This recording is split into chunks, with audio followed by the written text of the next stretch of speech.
Hello, my name is Paul Brinkemper. I'm the designer of a game called Moneymaker, a board game about the question, what if you had unlimited money and you could invest it? Would you be a better investor than your opponent? Now, Moneymaker is in its third edition and is available here on Kickstarter.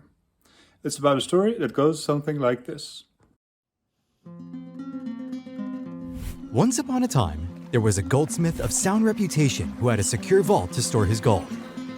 One day, a fellow citizen asked the goldsmith if he could store his gold in the goldsmith's vault for safekeeping. The goldsmith agreed, and in return, gave the man a credit note as a receipt and wrote on it how much gold he had stored in the goldsmith's vault. Sometime later, another person came with that same credit note to claim the gold. It became clear that people had a lot of trust in the goldsmith's credit, as they traded it as if it was the actual gold. This gave the goldsmith a clever idea. He thought, what if I write more credits than I have gold? I could use those extra credits to fund a trade ship.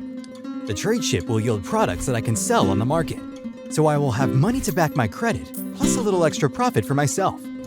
In that way, I will get rich without working for it. And just like that, banking as we know it was invented. The clever goldsmith became a banker and made a lot of money. He created even more credits and invested in even more companies, which created products that he sold on the market.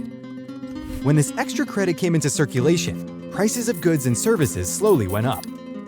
While the townspeople didn't like the rising prices, it meant more profit for the banker. But then, something happened. Some people came to take their gold out of the bank. But the banker did not have enough gold in the vault. He said, "Please come back later. I will have it next week." The people who previously believed that their gold was safe in the banker's vault started to lose their confidence. And when all confidence was gone, a bank run happened. They took up torches and pitchforks, went to the bank, and demanded that the banker give them all their gold immediately. But to their horror, they saw that the bank vault was empty. The mob became enraged and threw the banker in the dungeon until he had repaid all of his debts. And when he could not do that, they burned him at the stake. And all of his worthless promises to gold burned with him.